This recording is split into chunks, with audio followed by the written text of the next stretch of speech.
Sa mapagpalang hapon po sa ating lahat, kayo po ay nakasubaybay muli sa Hardin ng Panalangin, ang online ministry po ng MIBC Silangan under the leadership po of Pastor Mike Digan. Ito po ang inyong lingkod, ang Brother Lester Yabut, kasama po ng Ma'am Sheila and Brother Shem.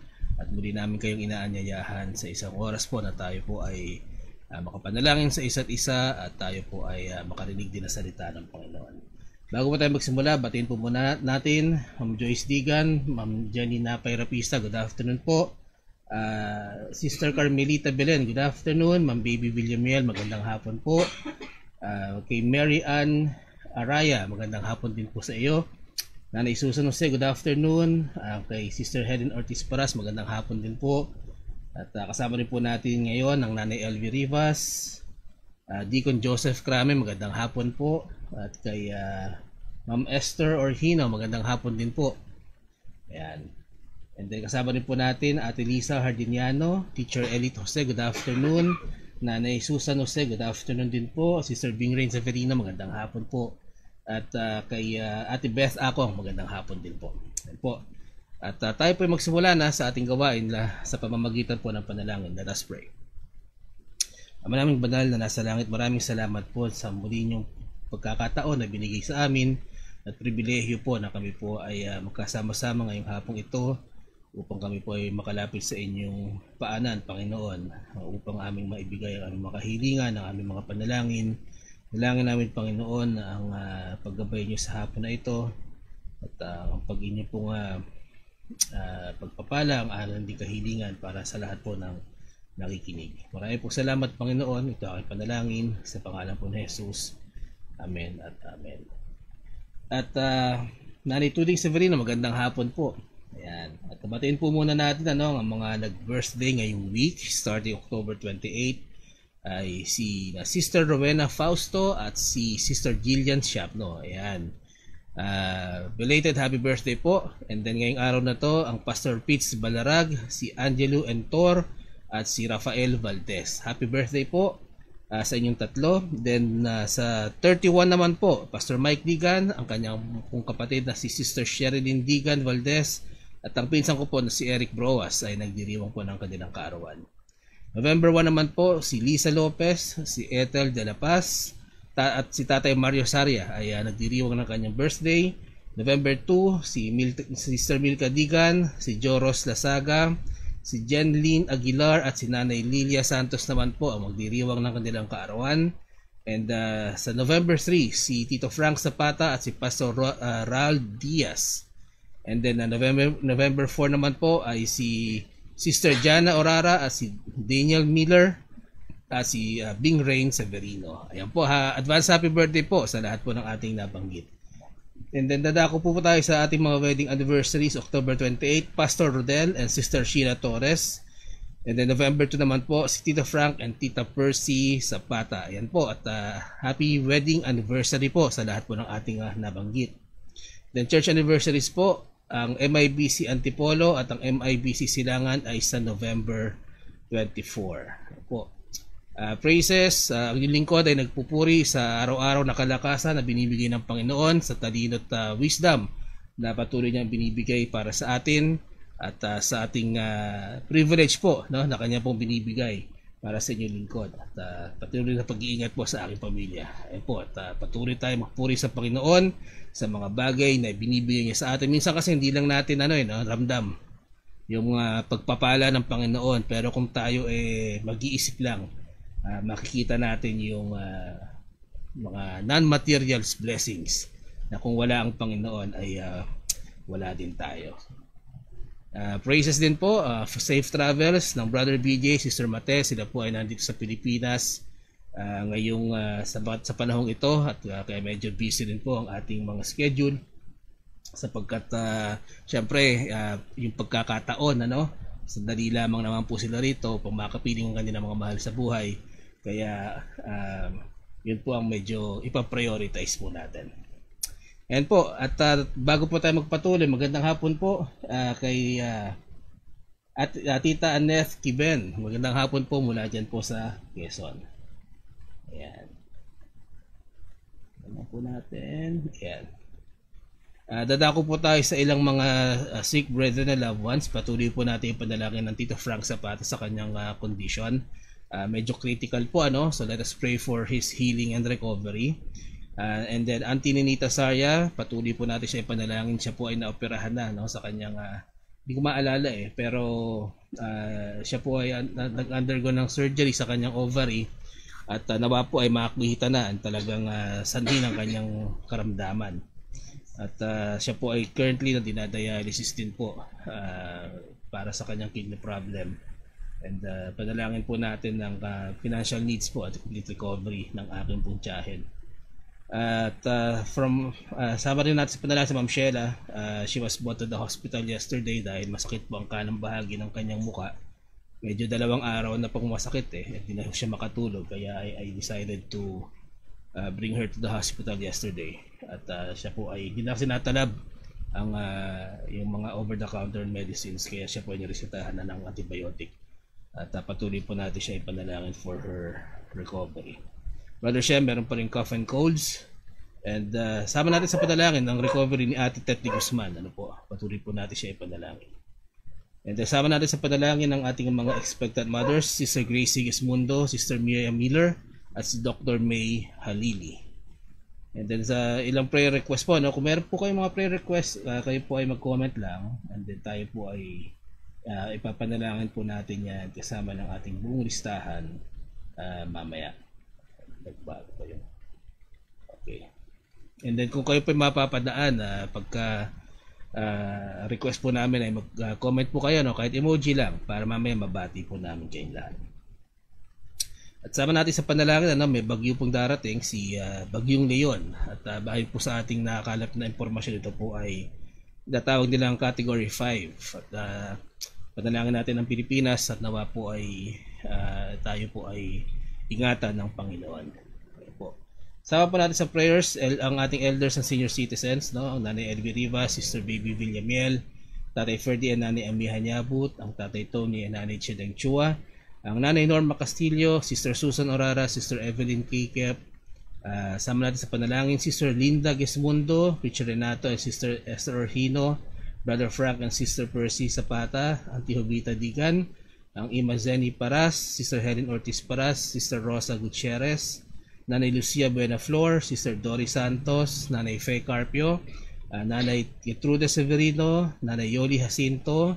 Sama rin po natin sa panalangin ang Nanay Susan Gloriani, Sister Dory Esguera, ang Brother Nick and Sister Lilia Santos, Sister Lourdes Mercalesia, Brother Efren and Sister Lydia Inocencio, ang Tatay Nori and Nanay Norma Santos, sina Cora San Jose, Nengat Dula, Luz Castillo, Lourdes Castillo, Toto Castillo, Noemi Morey, Tatay Sonny and Nanay Winnie Crame, Lando and Tess Abilion. Let us also pray for Alex and Beth Chua, James and Aggie Armstrong, Pearly Rivera, Nanay Barbarda Lopez, Teacher Elite Jose, Nanay Leonardo Saren, Nanay Rosario Concepcion, si Auntie Ninita Sarya, Tita Edith Santos, Nanay Celia Ignacio, Nanay Daisy Alvarez, Mami Bituil Ledesma, Daddy Apin and Mami Lucy Sarya, Nanay Lucy Broas at Tatay Mario Sarya. Sama rin po natin sa panalangin sina Tony and Letty Gorvillas, Kuya Evan Chua, Kuya Radi and Ate Beth Akong,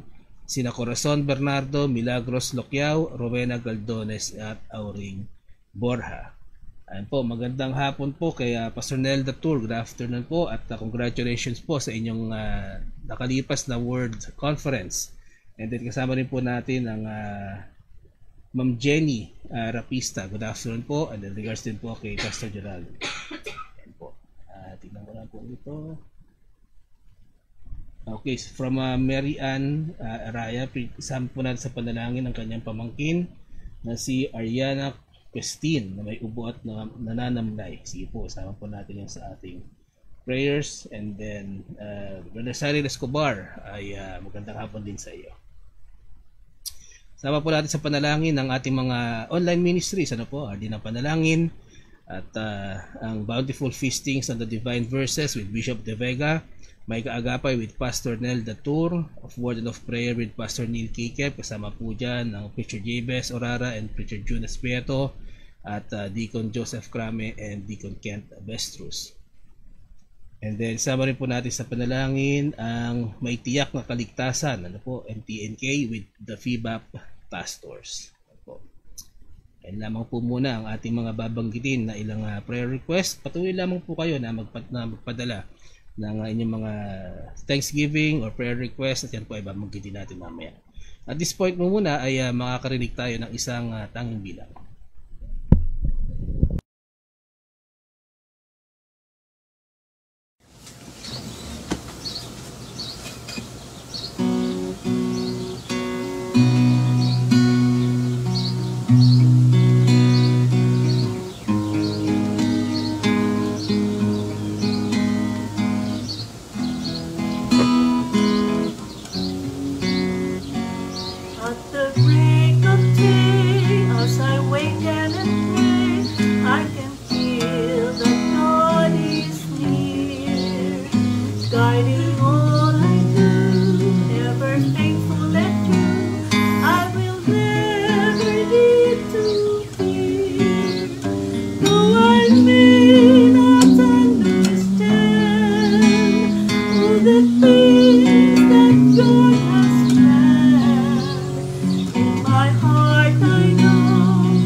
Though I never know what the future may hold, or the trials I may face, I can ease my mind with the comfort I find in the promise of God's grace.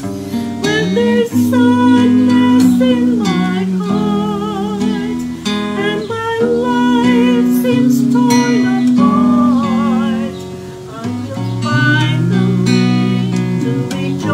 each day, God will give me hope to carry on.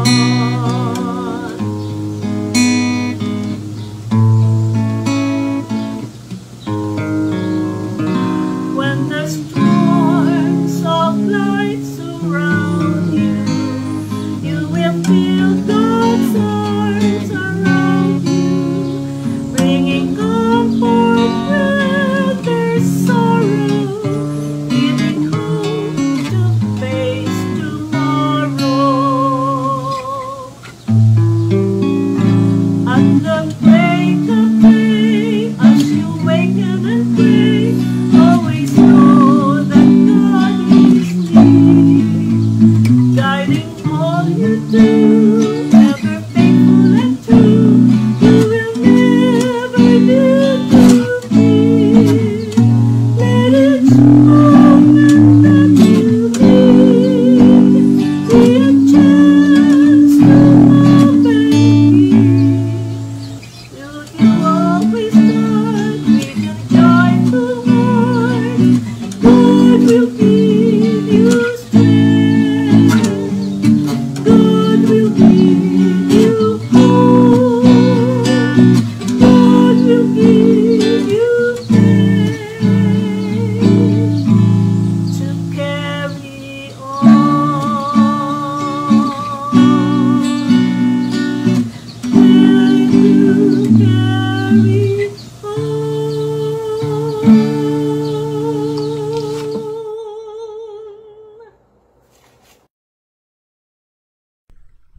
Maraming pong salamat sa tanging bilang na yan. Yan po ay perform ng Ma'am Baby Villamil kasama po ng Brother BJ, The Faith to Carry On. Ipanalangin po natin ang bawat isa na tayo po ay patatagin ng Panginoon sa ating pananampalataya, especially in trying times, of course. At bago po ang lahat, magandang hapon po kay Deacon George Cardenas. Good afternoon. And then Nanay Elviriva, sama natin po sa panalangin. Ang Pastor America, meron po siyang upo at sipon. Ayan po. And then Ma'am Risa Lumangyaw, good afternoon po. Salamat po sa pagsama sa hardin ng panalangin.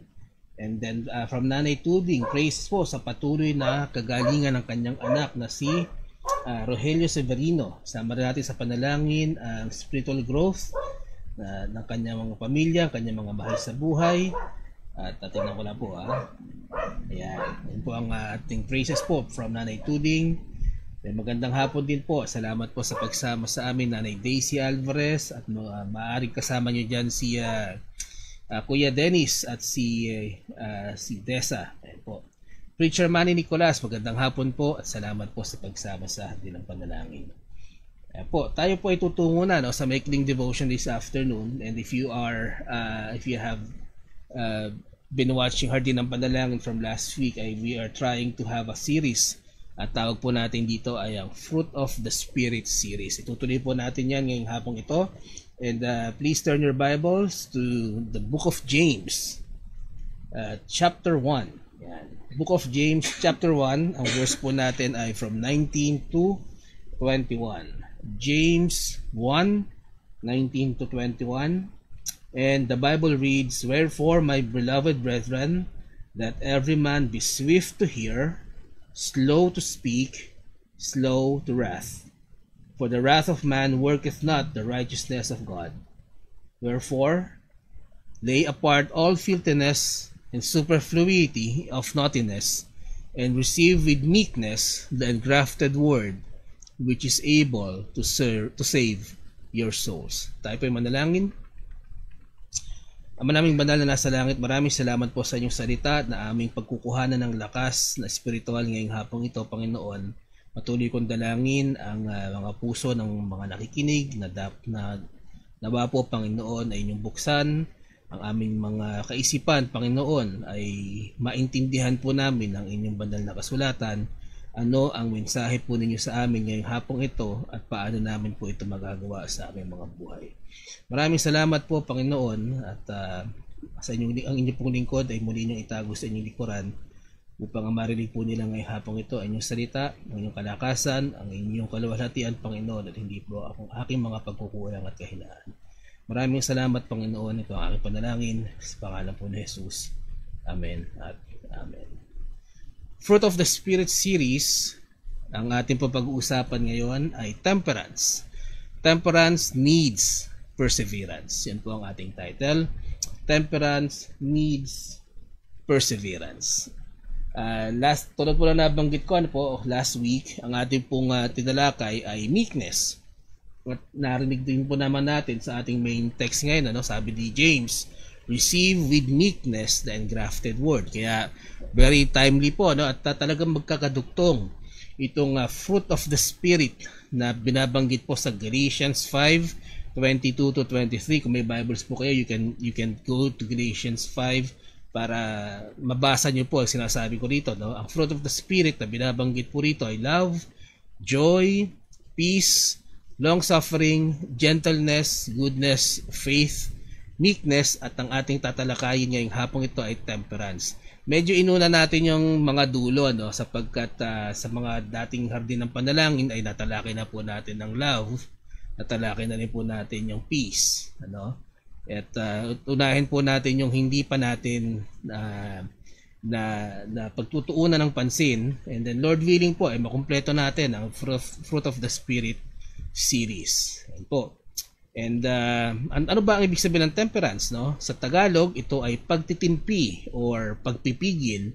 At sa English naman po, synonyms nito ay self-control, restraint, or calmness. Yung pagiging kalmado.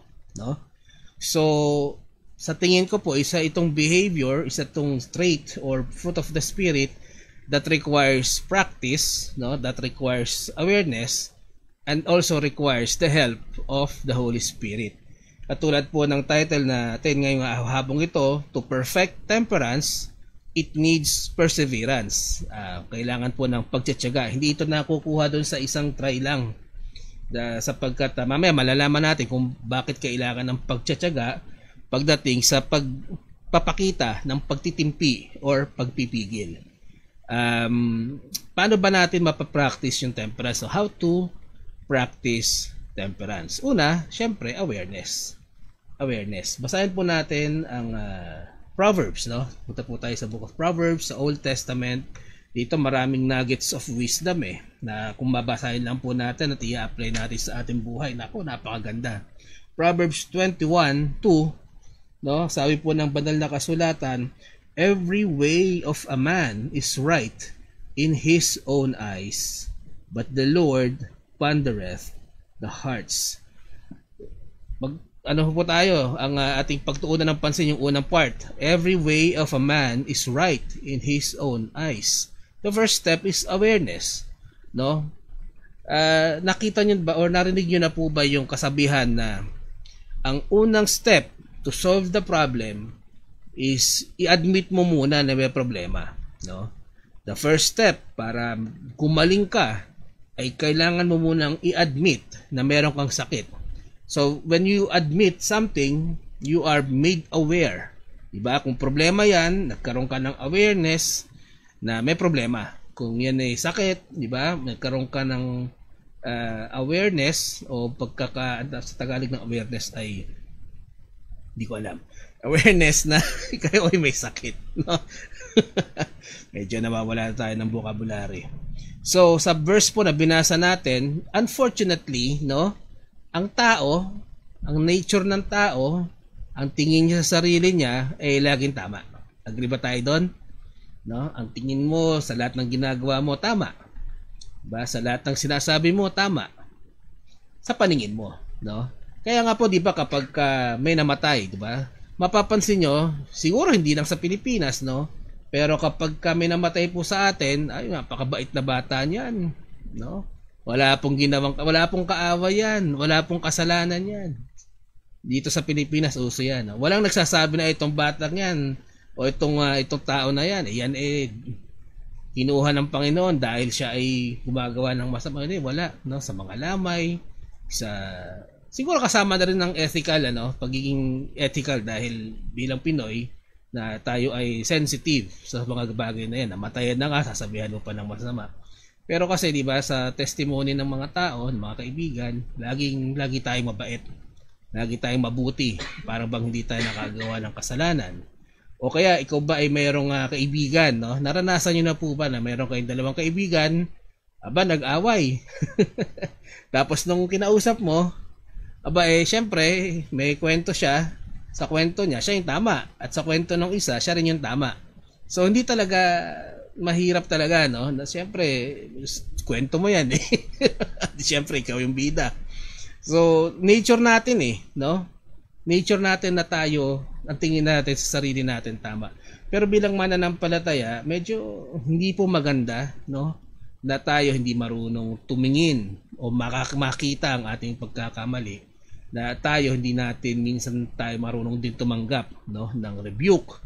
Hindi tayo marunong tumanggap ng pagtatama.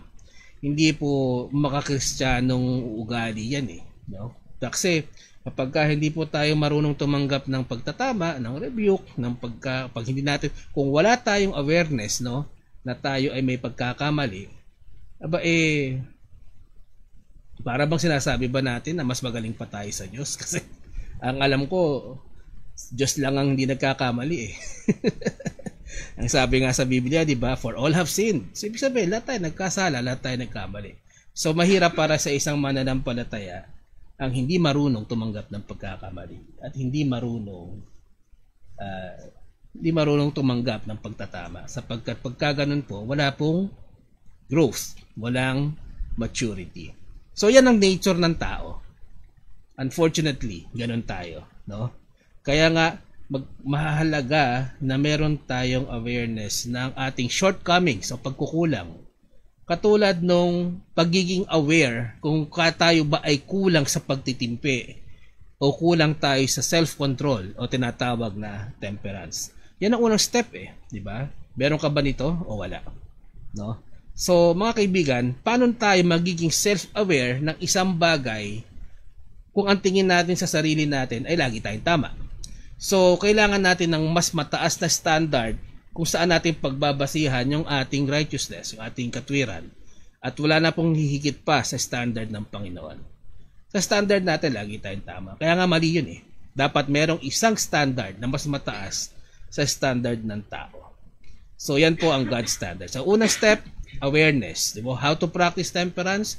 Magkaroon po muna tayo ng awareness. Pangalawa, walk in the Spirit. No? Yan po ang pangalawang way on how we can practice temperance.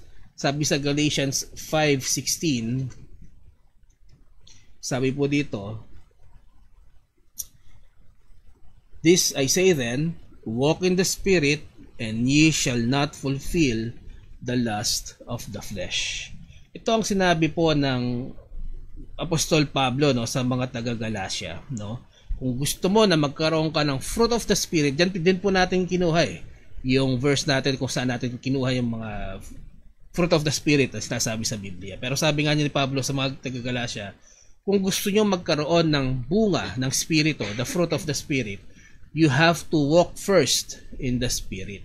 Lumakad ka muna sa Spirito at magkakaroon ka ng bunga ng Spirito. At para po tayo makalakad, no, sa Spirito, kailangan muna nating maipanganak muli, di ba? In Spirit.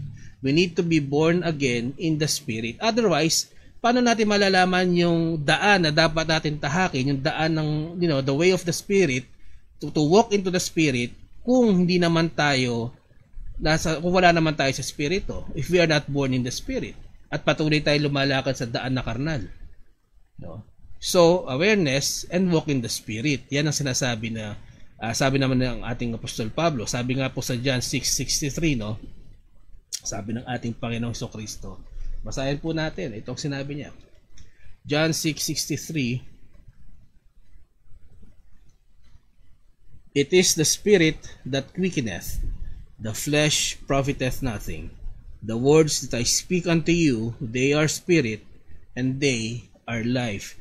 Sana namnamin nating mabuti ang salita ng Panginoon. Sabi dito, yung words, di ba? The words that Jesus Christ speaks unto us, sa makatuwid, ang banal na kasulatan, they are spirit and they are life. Napakaganda, no? Paano gusto mo magkaroon ng buhay? Makinig ka sa salita ng Panginoon. Gusto mo magkaroon ng quickening of the Spirit, revival of the Spirit, makinig tayo sa Panginoon. The words of Christ, di ba, are spirit that give life. At para malaman natin, no, for us to know the Spirit, kailangan muna nating manampalataya sa kay Kristo muna.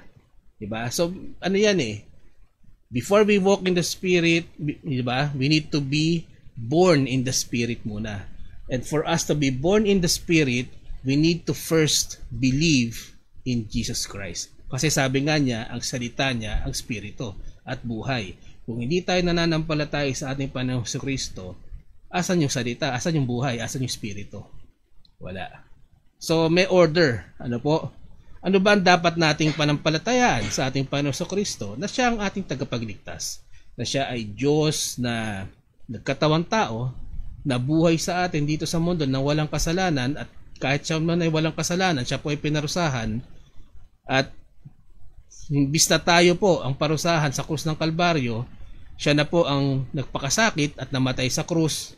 Siya po ay namatay, nilibing, at sa pangatlong araw nga po ay nabuhay na mag-uli. Para saan po? Ginawa po niya ang sakripisyong ito para po tayo, ang ating mga kasalanan, ay magkaroon ng kabayaran. At dahil na meron ng kabayaran ng ating kasalanan, magkakaroon po tayo ng kapatawaran for all of our sins, the past, present, and future. Paano natin kukunin yung gift of salvation na ito? Hindi ito ay ino-offer sa lahat. Pero hindi ito automatic sa lahat.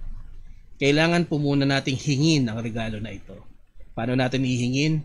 Manampalataya po tayo sa ginawa ng ating Panginoong Hesukristo sa krus ng Kalbaryo, at sa dugo na tumigis ay sapat na upang maging kabayaran ng lahat ng ating mga kasalanan.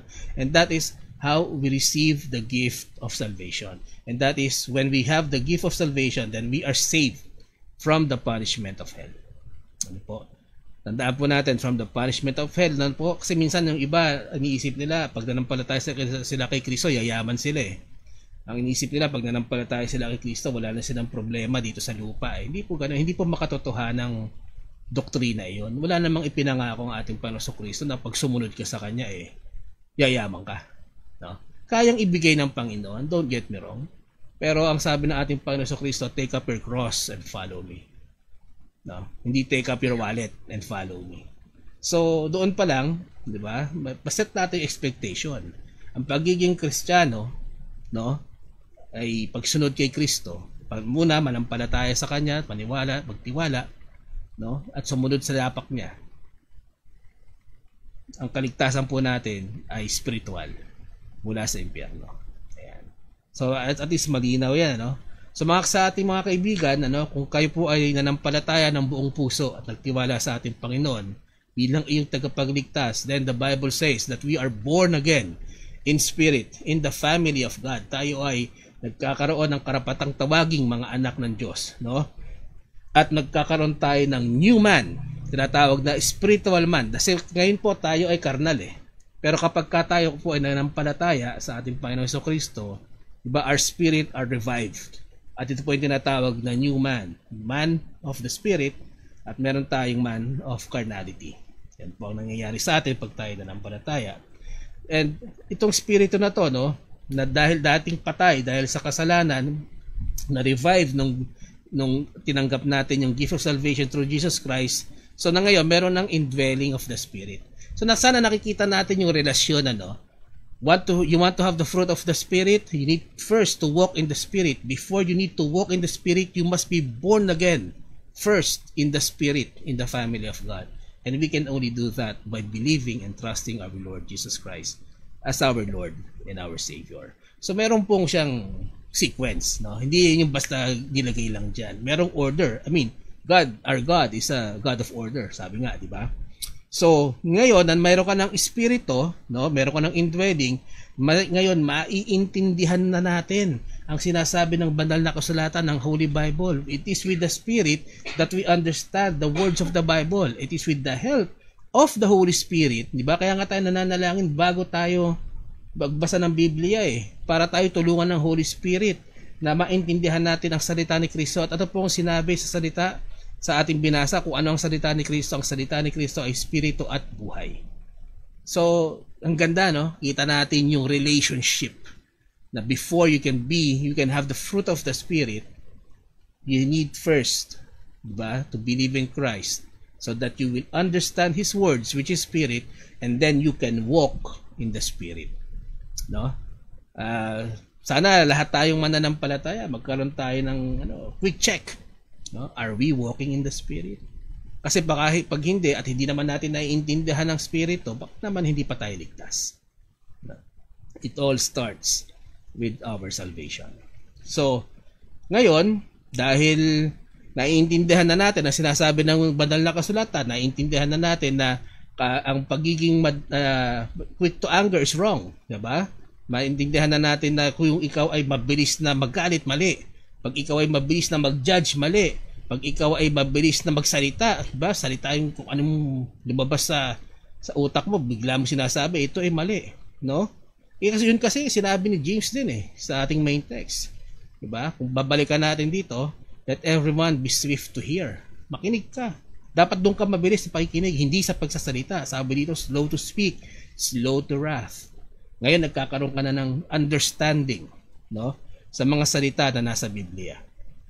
So, yan po, first one is awareness, and then walk in the Spirit, no, para tayo po ay magkaroon ng tinatawag, ma-practice natin na sinasabi na temperance.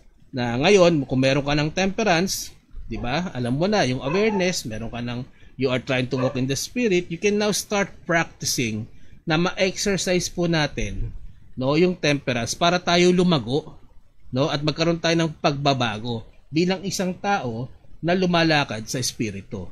Ngayon na meron na tayong awareness na kailangan pala natin ng self-control. Pwede na tayong mag-observe ngayon ng mga sitwasyon. Ano ba yung mga bagay o sitwasyon na kung saan ang pakabilis uminit ng ulo ko? Ano ba yung mga bagay o mga sitwasyon na kung saan nawawalan ako ng self-control? No? So ngayon, may awareness ka, meron kang standard, magkaroon ka ng observation, ngayon magkakaroon ka na ng pagkakataon na baguhin ang iyong ugali, na magkaroon ka ng tinatawag na temperance, na maging katulad po tayo ni Kristo. So it is a process that needs prayer, patience, practice, and perseverance. Ano po? So, kung tayo sa unang try natin, hindi natin agad na control yung sarili natin, be patient, have faith. Hindi ito nakukuha doon sa, tulad kung sinabi ko kanina sa simula, hindi ito nakukuha doon sa isang try lang, tapos nung hindi mo nagawa, ayaw mo na. Hindi po ganun yon, no? You will not grow if you have that mindset na hindi hindi gumana, hindi ko nagawa, ayaw mo na. So it needs prayer, again, prayer, patience, practice, and perseverance. Sa lahat naman po ng bagay na gagawin natin ngayon kahit naman hindi lang sa fruit of the spirit, in a practical sense, di ba? Mayroong bagong bagay na ginagawa, hindi naman ibig sabihin na nag-fail ka, ayaw mo na, hindi pwedeng ganon. Hindi paano ka magtatagumpay kung ganon ang mindset natin, di ba? So sa kahit anumang gawin natin sa mundo, maging sa ministries natin, maging sa pribilehiyo na binigay sa atin ng Panginoon, let us always do our best, no? And not be discouraged kung minsan tayo ay nagfe-fail. Ang ibig sabihin lang naman ng failure, we need to pray more. We need to have more patience. We need to have more practice. And we need to have more perseverance. So ngayon, alam na natin, how to practice temperance. Ngayon, pag-usapan naman po natin when to practice temperance. Kailan natin dapat na i-exercise itong fruit of the spirit na to, when to practice temperance. Una po, slow to anger. Ayan, nandun sa main text natin yung kanina. Pero basahin din po natin ang Proverbs 16. Sabi po sa Proverbs 16:32, he that is slow to anger is better than the mighty, and he that ruleth his spirit than he that taketh a city. Yan ang sinasabi po ng Proverbs, Sino man daw yung hindi madaling magalit, mas magaling ka pa kaysa sa mga dakila, Katulad ng sinabi ni James, we need to be slow to anger or slow to wrath.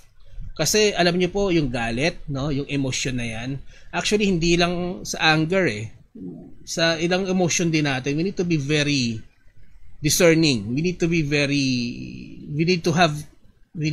be in control ng ating emotions. Pero specifically po na binabanggit dito sa ating galit, sa ating anger. Alam niyo po kung bakit?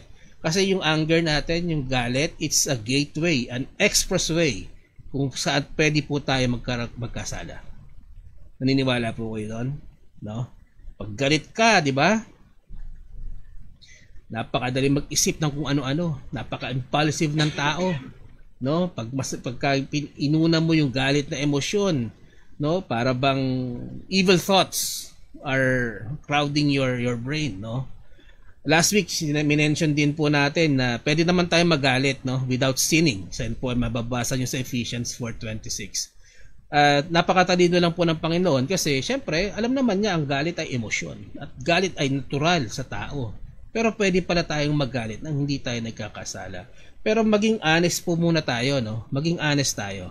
Sino sa atin, based from sa natutunan natin ngayong araw na to, sino sa atin ang talagang marunong mag-control ng galit? Sino sa atin ang kaya talagang kontrolin kung paano tayo magalit upang hindi tayo magkasala? How many of us can really be angry without sinning? Ilan ba sa atin ang ganon? Napakadali po kasing basahin sa Biblia. Be angry and yet sin not, sabi ng Bible. Ilang salita lang, ilang katagalang, madaling basahin, mapakahirap gawin. Kasi kahit naman ang inyong lingkod pagka ako ay nagkaroon ng init ng ulo, napakahirap kontrolin. Alam niyo kung bakit? Kasi pagkagalit ka, nagkakaroon ka agad ng capability na mag-isip na masama di ba? Na parang ito gagawin ko, o minsan pa nga, di ba? Hindi man natin nasabi, hindi man natin ginawa, pero inisip natin. Sa isip natin, ginawa natin, sinabi natin. Ano sabi ng Panginoon? Di ba? Kung sabi ng Panginoon, even thinking of evil thoughts are a sin. Yun ay kasalanan na agad. Kaya, hindi natin pwede sabihin, nagalit ako, hindi ko naman siya sinaktan, hindi ko naman siya minura, hindi ko naman siya pinagsalitaan. Pero ganun din bang nangyari sa isipan mo habang galit ka? Diba? Kaya mahirap. Yes, it can be done. Jesus was angry, but and yet he sinned not. Nagalit siya, diba? Doon sa example natin last week. Kaya, pero bilang tao, karnal, dapat ganun yung, we need to strive. Kaya nga ang ano sa atin, kaya nga ang payo sa atin ng Biblia, be slow to anger. Slow to anger. Hindi naman sinabi yan, do not be angry.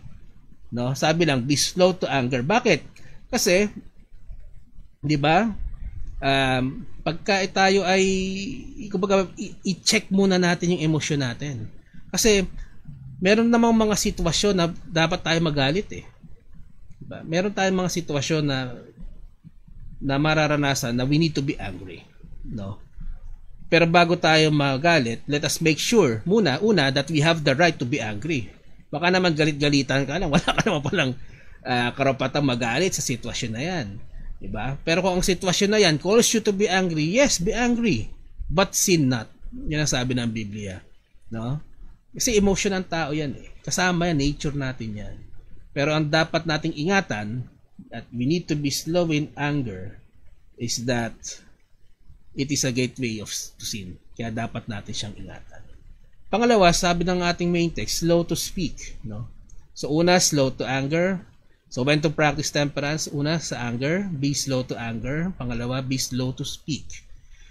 Sabi po natin muli sa favorite book natin ngayong araw na to, ang Proverbs, at sa chapter 17, mababasa natin sa verse 28.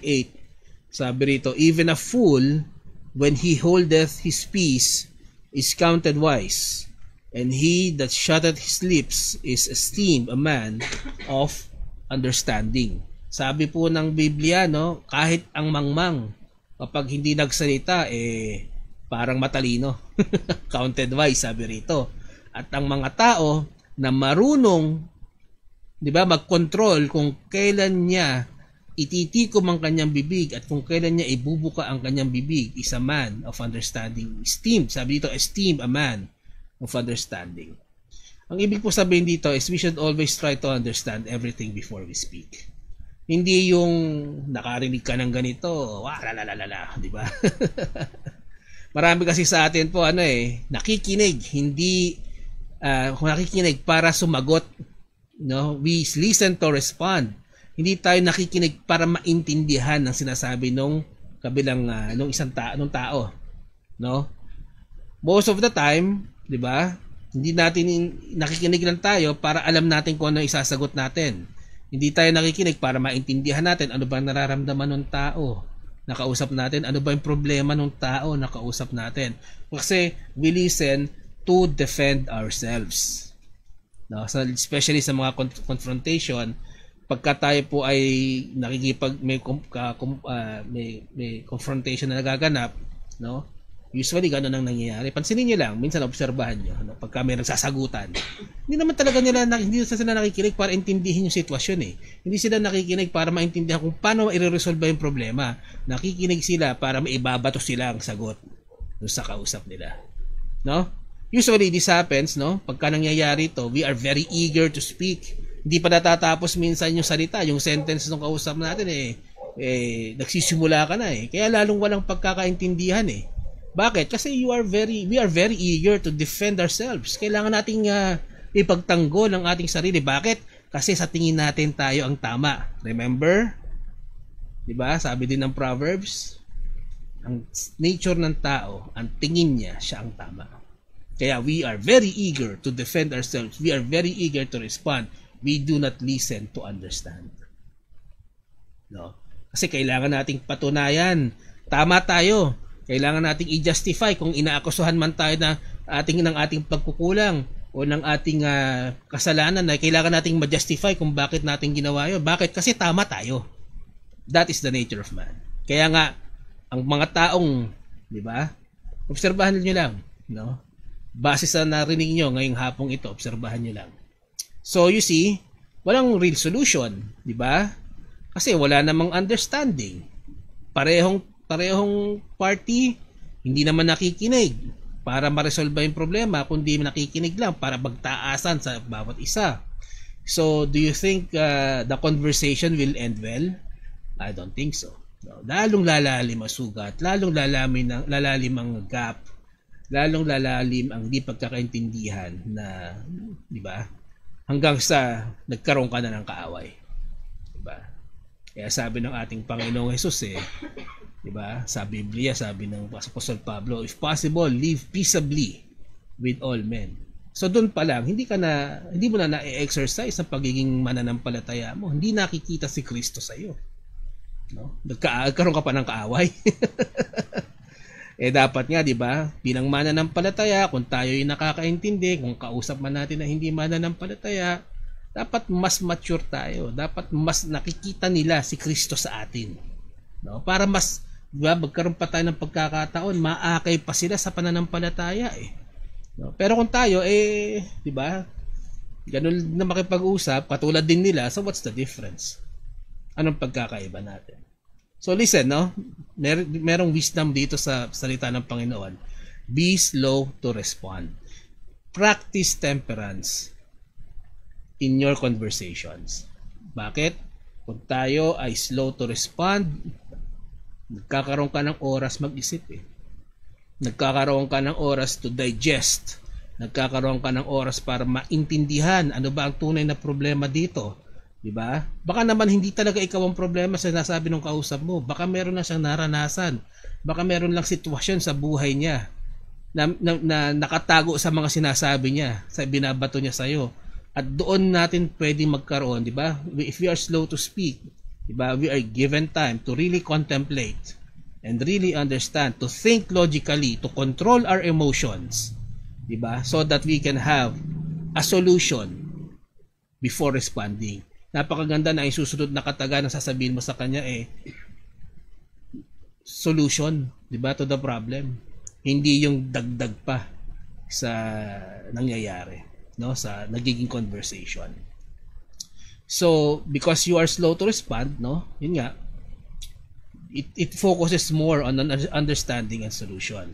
Kasi bilang mga mananampalataya, no, bilang mga Kristiyano, hindi po natin maiiwasan na talagang darating sa buhay natin na merong mga sitwasyon na magkakaroon ng confrontation Especially kung ikaw ay, di ba, meron kang zeal sa iyong pananampalataya, di ba? At meron kang tungkulin, no? Magkakaroon ka talaga ng confrontation. Hindi lang sa mundo, no?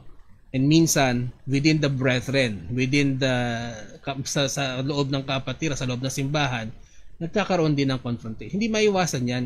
Tayo ay tao 'di ba? Pero ang pinakamaganda niyan, maipakita natin sa mundo na ibang mag-usap ang mga mananampalataya. Iba dahil merong Kristo na namamagitan sa atin. It is very important na kung anumang sitwasyon meron tayo, kanino man tayo nakikipag-usap, na makikita nila si Kristo sa atin. No? And number 3, temperance in temptations. So, be slow, di ba? Sabi dito, when to practice temperance, be slow to anger, be slow to speak, and lastly, be having temperance in temptations. At dito na rin po tayo magtatapos. Hebrews 4:14 to 15, our last verse for today.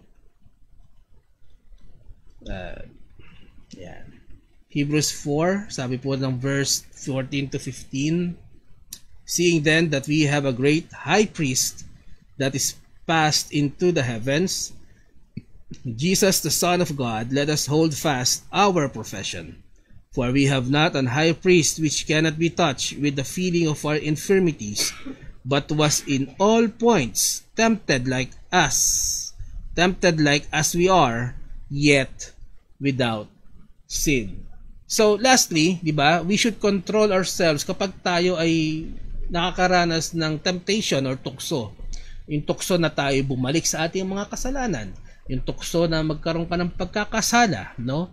Bilang mananampalataya, minsan mas lumalalim, mas nagiging frequent ang temptation, especially pag ikay mananampalataya na.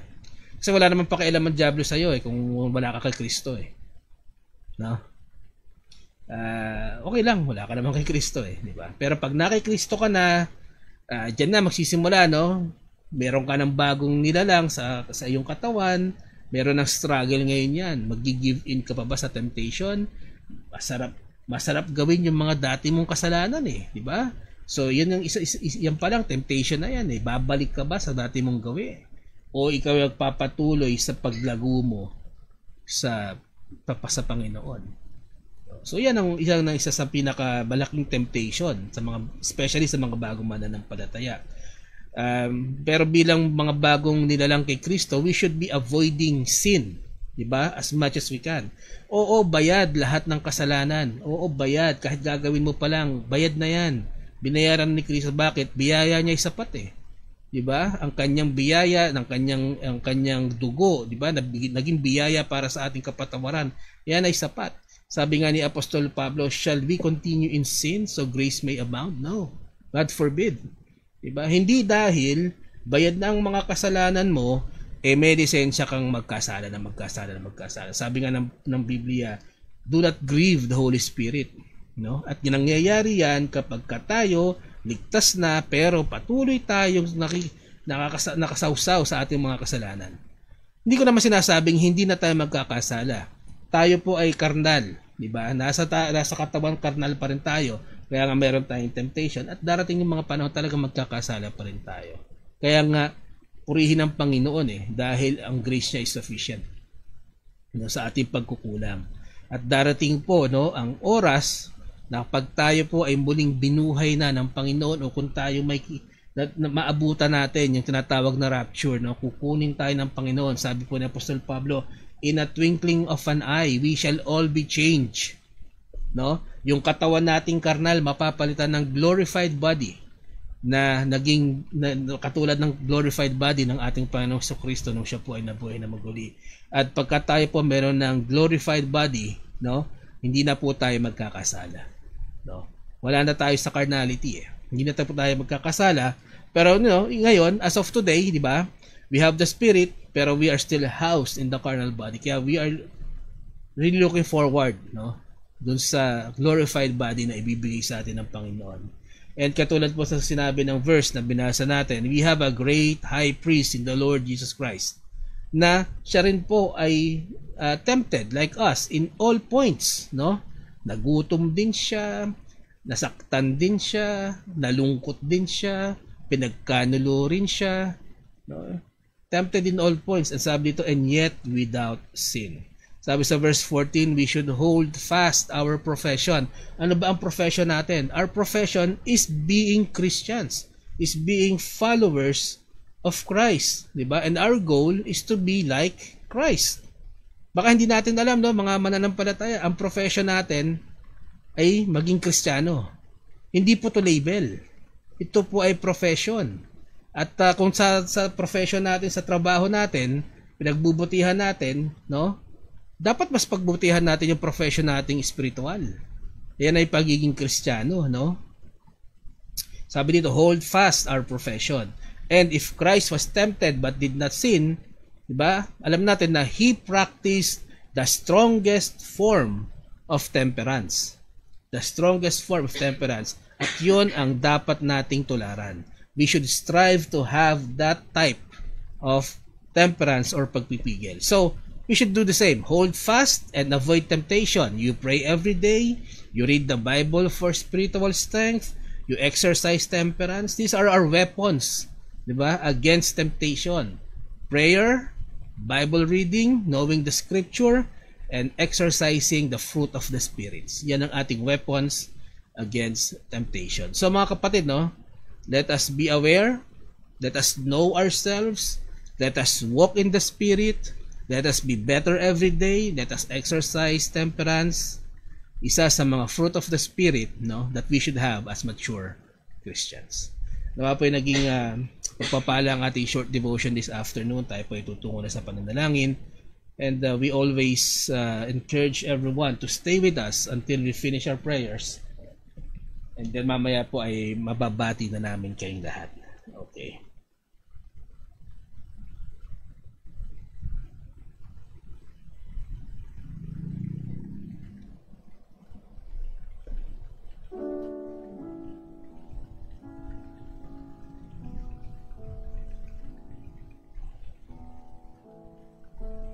Tayo po ay manalangin. Maraming banal na nasa langit, maraming salamat po Panginoon sa inyong salita. Salamat Panginoon sa wisdom na patuloy niyo binibigay sa amin. Kami na lamang po Panginoon ang nasa sa amin na lamang po Panginoon ang desisyon kung susundin namin to o hindi. Ang dalangin ko Panginoon, bigyan niyo po ang bawat isa ng pagkaunawa Panginoon sa aming narinig ngayong hapon ito at patuloy namin itong magawa sa aming mga buhay sa araw-araw. Salamat Panginoon sa inyong salita na pinaghuhugutan namin ng lakas sa mga panahon na kami nanghihina Panginoon, sa mga panahon na kami ay tinutukso, sa mga panahon na parang nag-iisa kami. Salamat Panginoon sapagkat nandiyan ka. Alam namin na patuloy ka, na patuloy mo nakikita ang lahat ng bagay at hindi ka liko Panginoon, hindi ka unjust O Lord, at alam mo ang nararapat sa bawat isa. Ang dalangin ko sa inyo Panginoon ngayong hapong ito, increase our faith O Lord, increase our faith. Tulungan niyo kami Panginoon na sa inyo lamang tumingin at hindi sa tao. Salamat po Panginoon sa pribilehiyo, salamat Panginoon sa pagkakataon na makapaglingkod sa inyo. Dalangin ko Panginoon ang inyong pagpapala at pag-iingat sa bawat isa.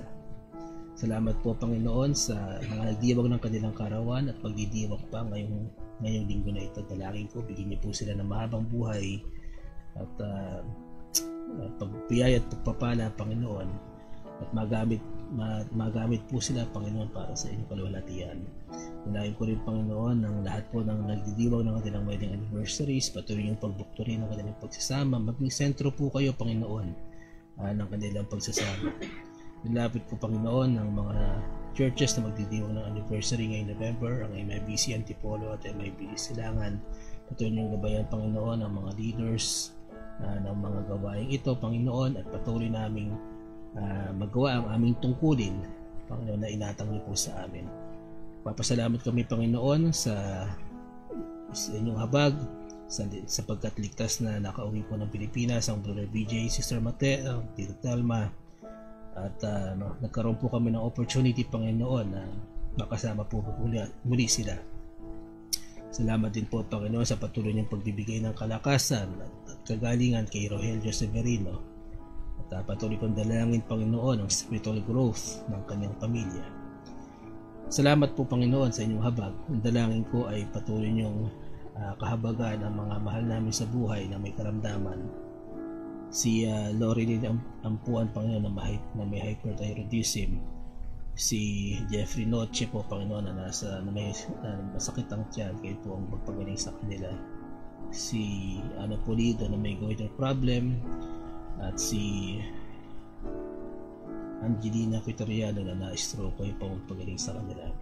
Dalangin namin ang speedy recovery ni Gay Castillo Doctor, ni Casen Castillo, ni Eliza Rojas, ni Norma Castillo, ni Audrey Abad, ni Tatay Tony Garavillas, at ng Sister Dang. Bigyan niyo rin po siya ng daily strength. Dalangin ko Panginoon si Ma'am Adel Mabalot, bigyan niyo po siya ng kagalingan sa kanyang osteoarthritis.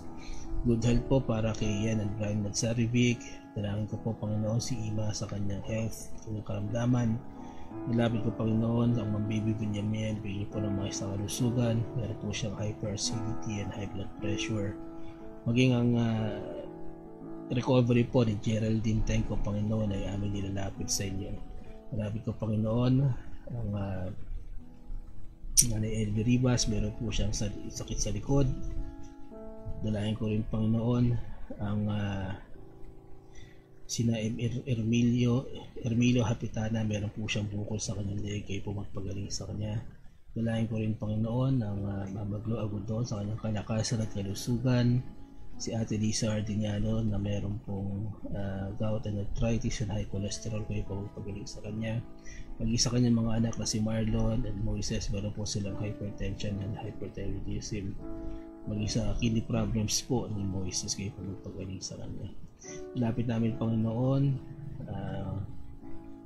si Tita Annette Kiben, meron po siyang insomnia, kayo po magpagaling sa kanya. Mami Oli Jacinto, sa kanya pong family, kay Christine Sarmiento and family, sa kanila pong karamdaman, kayo po magpagaling sa kanila. Nilapit ko rin po ang Panginoon ng Preacher TJ Mabalot, meron po siya mataas na blood pressure. At nilalapit ko ang health conditions po ng Sister Malu Lao, Sister Malu Agudel at si MJ Publico. Patuloy ko nilalapit Panginoon ang Preacher Nelson Trinidad sa kanyang karamdaman, kaya po magpagaling sa kanya. Complete healing and recovery po kay Sister Myrtle Garcia, ang Nanay Amihan Yabut at Sinik Yabut, meron po silang sciatica, kaya po magpagaling sa kanila. Nalapit kong patuloy ang Tito Frank Sapara sa kanyang kagalingan, ang kapalit po ng Sister Bingayon Severinos na may diabetes, kaya po magpagaling sa kanya. Si Brother Niel Mercalesia sa pananakit po ng kanyang likod, ang kanyang full recovery, Panginoon, ang aming panalangin. Si Auntie Ninita Sarya, Panginoon, siya po ay naoperahan at ngayon po ay kasalukuyan dinadialysis. Ang dalangin ko, Panginoon, ay complete healing and recovery, O Lord. Maging ang financial po na pangangailangan para po maalagaan po ang aming auntie, kayo po mag-provide nito. Nalain ko rin, Panginoon, si Ma'am Sheila Yabut, siya po ay may naramdaman. Siya po ay dinala namin sa ospital kahapon sapagkat masakit po ang kanang bahagi ng kanyang mukha at sa very unbearable pain, O Lord. Salamat po sa doktor na tumingin sa kanya at sa mga medicine na binigay, kayo po ang humawak rito para sa patuloy niyang kagalingan. Nilapit ko rin, Panginoon, ang Brother Shem, meron pa rin po siyang cough and colds.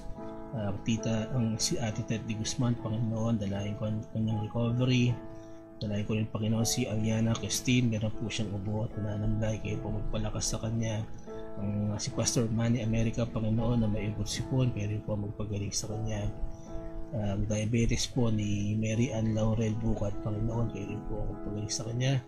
Maging si Yoli Baito, Panginoon, na masama ang pakiramdam at masakit ang ulo, kayo po ang magbigay ng kalunasan para dito. Pinalapit namin, Panginoon, ang aming mga mahal sa buhay na may malubhang karamdaman, sila June Santos, Isagani Laya, si Esther Mariano at Rex Rosales na nagdadialysis, sina Emma Reyes, Lorea Jade Borja, Corazon San Jose, Julita Elizaralde, Jason Juarez, Merily Pamonte, Frank Zapata, Amparo Cruz at Cheryl Espito na bali na may mga cancer. Sina Efren Inocencio, si Barbarda Lopez, si Perlis Car at si Frank Hardy na meron po mga diabetes. Kaya po, Panginoon, ang magmirakulo sa kanilang buhay, nagpagaling po sa kanila, maging tumugon sa kanilang pinansyal na pangangailangan. Kailangan ko, Panginoon, ang aming mga expectant mothers, kayo po magbigay ng kalusugan sa mother and child, maging maayos po kanilang delivery, so Lord. Nalapit ko, Panginoon, ang ilang mga prayer request ng kapatiran, ang Preacher Gary Chua, ang kanilang family, Panginoon, ay patuloy niyo pong gabayan at pagpalain, O Lord, at patuloy niyo pong ingatan ang Chua family, maging kanilang mga anak, si Grace, Faith and Mercy, at mangyari pong kalooban sa pamilyang ito. Nilapit din namin, Panginoon, ang aking pamilya, Panginoon, patuloy niyo kami bigyan ng protection, blessings, good health, and spiritual growth. Nilayan ko si Shem sa kanyang pag-aaral, bigyan niyo po ng wisdom, knowledge, and understanding, perseverance, and maturity. Ngayon si Ma'am Sheila sa kanyang strength and health and wisdom sa kanyang pong business. Nilayan ko rin po ang inyong lingkod, Panginoon, patuloy niyo kong bigyan ng wisdom sa inyo po mga pinagkatiwala sa akin. Nagawa ay mag-isa pangunguna ko po sa aking household, O Lord.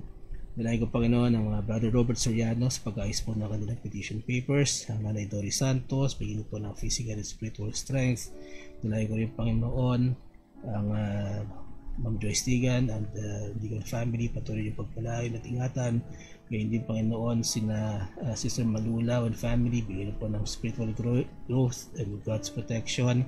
Ma'am Jenny Rapisa and Pastor Gerald Rapista, patuloy yung ingatan at palaguin ang kanilang ministry dyan po sa Lawaan, Antique. Nilayan ko rin, Panginoon, ang Inocentia family, bigyan niyo po ng guidance and provision. Ang Ate Beth Akong, Panginoon, and family, patuloy po kayo mag-provide sa kanila, patuloy i-bless ang family na ito, at patuloy niyo po silang gabayan. Lapit ko rin, Panginoon, ang mga mahal sa buhay ng Ma'am Baby Villamiel, bigyan niyo po ng spiritual strength, health, and kanilang heart's desires. Nilangin ko rin, Panginoon, ang baby Aya Avestruz, ang kanyang good health and healing, maging ang spiritual life po ng kanyang family. Maging ang Brother Marsaren, Panginoon, ang kalakasan po ng kanyang nanay, si Leonardo Saren. Yun po, Panginoon, kayo po ang mag-provide para sa kanilang pag-aaral po ng kanyang mga anak, maging sa kalakasang espiritual. Nilapit ko, Panginoon, ang Ma'am Esther Orhino, kanyang family, patuloy niyong ingatan, bigyan ng physical at spiritual na kalusugan, Panginoon. Nalahin ko rin, Panginoon, si Erlinda Cagobok, patuloy niyo po siyang ingatan sa kanyang trabaho sa Qatar at kanyang pamilya na naiwan po dito sa Pilipinas. Kayo po mag-ingat at magpala sa kanila. Nilapit ko, Panginoon, sa Plata family, bigyan niyo po ng good health at maayos at palakasin ng kanilang spiritual life. Ang Nanay Susan Jose, bigyan niyo po ng kalakasan at magandang kalusugan ng kanyang heart's desire. Maging ang Teacher Elite Jose, Panginoon, ay bigyan ng kalakasan at kalusugan. Nalapit ko, Panginoon, inyo pong plano para kay Sister Georgie sa kanyang heart's desire. Ang Tatay Nick Santos, ang kanyang family, bigyan niyo po ng kalusugan at kalakasan, maging kanyang anak na si June Santos. Nalapit ko, Panginoon, ang Deacon James Eclevia sa kanyang health and spiritual life, ang physical na kalakasan po at kanyang family ang nilalapit namin sa inyo. Maging maayos din po sana ang resulta ng kaso ng Meralco kina El Adrias, na maging favorable po sa kanila ang resulta. Nalapit namin, Panginoon, ang Sister Carmelita Belen, patuloy niyong bigyan ng maayos na kalusugan, pinansyal nila pangangailangan. Dalangin po namin ang salvation ng kanyang family and friends, maging ang pagbibigay niyo po sa kanila ng wisdom sa mga ginagawa po nilang ministries.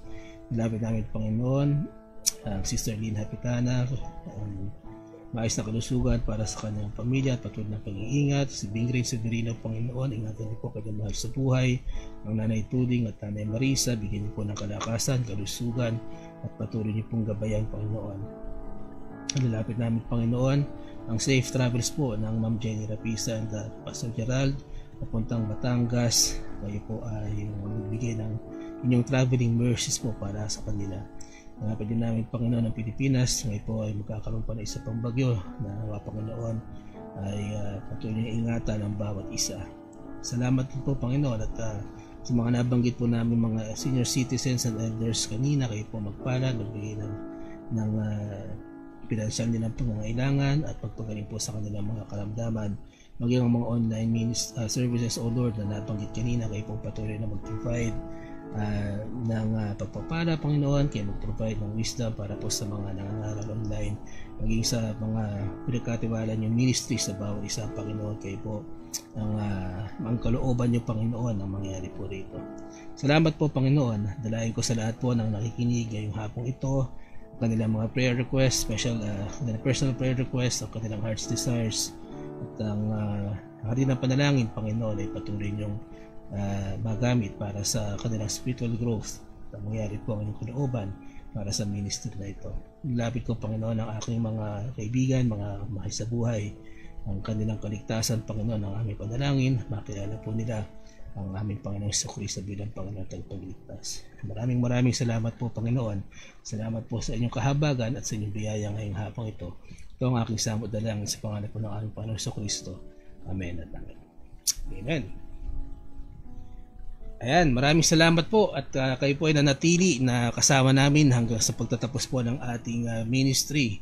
Sa pagtatapos po ng ating gawain ngayong hapong ito, tayo po ay babati na sa ating mga nakasama at bubuksan ko lamang po ang ating mahiwagang listahan. Yan. Wala pa. Ayan na, dumating na. Okay. Muli, marami po salamat sa pagsama sa atin ng panalangin kay Ma'am Baby Villamiel, Ma'am Joyce Tigan, kay Ma'am Jenny Rapista, at safe travels po, at patuloy namin kayo papanalangin. Ate Beth Akong, good afternoon po. Sister Carmelita Belen, magandang hapon po. Nakasama rin po natin Mary Ann Enciso Araya, good afternoon.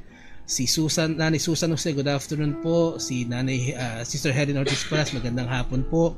At Elisa Hardinian, magandang hapon po. Maging kay Nanay Elvie Rivas. Deacon Joseph Crame, magandang hapon po, Deacon. And then Ma'am Esther Orhino, good afternoon. Kay Sister Bingray Severino, magandang hapon din po. Kay Teacher Elite Jose, magandang hapon po. Maging kay Nanay Tuding Severino. Magandang hapon din po kay Tita Anes Kiben, kay Pastor Nelda Tour. Muli, congratulations, Pastor, sa inyong successful missions conference. And then nakasama rin po natin ang Brother Cyril Escobar, Deacon George Cardenas, good afternoon po. Ma'am Risa Formelosa Lumangya, good afternoon po. Nanay Daisy Alvarez, magandang hapon po. Preacher Manny Nicolas, magandang hapon din po. At nakasama rin po natin si Sister Agnes Casyao, si Nanay Yoli Baito. Magpagaling po kayo, no? At patuloy namin kayo papanalangin. Maging kay Domingo Sibonga, magandang hapon po. Then Brother Marsaran, good afternoon. Sister Venus Belen, magandang hapon po. Nanay Amihan Yabut, salamat po at nakasama namin kayo ngayong hapong ito. Kay Nanay Winnie Crame, magandang hapon din po. Kay Sister Mai Formulosa, good afternoon. At kay Sister Sherilyn Valdez at happy birthday po kay Brother Rafael. Ano po? Yan. And then nakasama rin po natin si Angelica de Guzman Suarez. Ayan, at paumanhin po, no, kung meron kaming hindi nabanggit, at, pero kami po ay lubos na nagpapasalamat sa patuloy niyong pagsubaybay sa Hardin ng Panalangin. At ang Hardin ng Panalangin po ay babalik sa Thursday sa pangunguna po ng Preacher Gary Chua at ng Sister Dang. And then bukas naman po ang midweek service ng MIBC Silangan sa pangunguna po ng Pastor Mike Tigan. Muli, ito po ang inyong lingkod na nagpapasalamat sa binibigay niyong encouragement sa amin, sa patuloy niyong pagsuporta sa Hardin ng Panalangin. At tayo po ay patuloy na magpanalingan sa hindi ko pa rin masabi, magpanalanginan sa isa't isa. Ayan. At patuloy tayo humingi ng habag sa ating Panginoon. Maraming salamat po. Muli ito ang inyong lingkod, Brother Lester Yabut, kasama po na Ma'am Sheila and Brother Shem. Patuloy lamang po tayo magtiwala sa Panginoon. God bless you all.